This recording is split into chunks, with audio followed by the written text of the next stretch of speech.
এই হাঁসুলিটা তোমরা অবশ্যই চিনতে পারছো, অনেক দিন আগে বানিয়েছিলাম, এটাই আজ কালার করব। ব্ল্যাক কালার আর গোল্ডেন কালার নিয়েছি এটা কালার করার জন্য। তোমরা অনেকে জিজ্ঞেস করেছো যে আমি কি কালার ইউজ করি। আমি ক্যামেলের ফেব্রিক কালার ইউজ করি।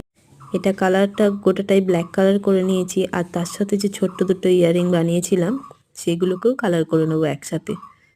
এটা ব্ল্যাক কালার করার পরে যে গোল্ডেন কালারটা নিয়েছিলাম অ্যাটাচ বলের উপরে এই গোল্ডেন কালারটা করে দিয়েছি, আর তারপরে এর ওপরেও আমি গোল্ডেন কালার ইউজ করব।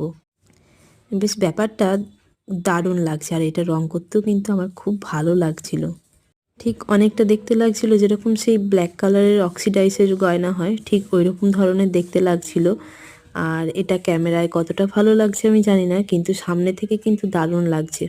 তারপরে এই যে গোল্ড ডিজাইনগুলো করেছিলাম তার উপরে একটু ব্লু কালার দিয়ে রং করে দিলাম, আর আমি ইউজ করেছিলাম একটা পিঙ্ক কালার। সেম প্রসেসে আমি এই যে দুটো ছোট্ট ছোট্ট ইয়াররিং বানিয়েছিলাম সেগুলোতেও কালার করে নেব। আর আমি ভিডিও করার সময় জানি না পিঁপড়েগুলো আমাকে এত ভালোবাসে, ঠিক আমার ক্যামেরার সামনে পোজ দিতে চলে আসে। আর যে কোনো কোথাও না কোথাও একটা হলেও পিঁপড়ে দেখতে পাওয়া যাবেই।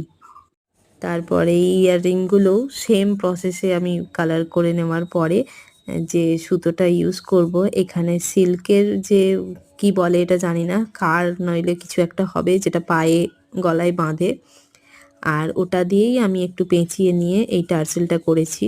আমি কিছু কিছু সময় টার্সেল কিনি না, টার্সেলটা আমি বাড়িতেই বানিয়ে নিই, নয় গুলি সুতো দিয়ে নইলে এরকম কোনো কার দিয়ে বা সুতো দিয়ে।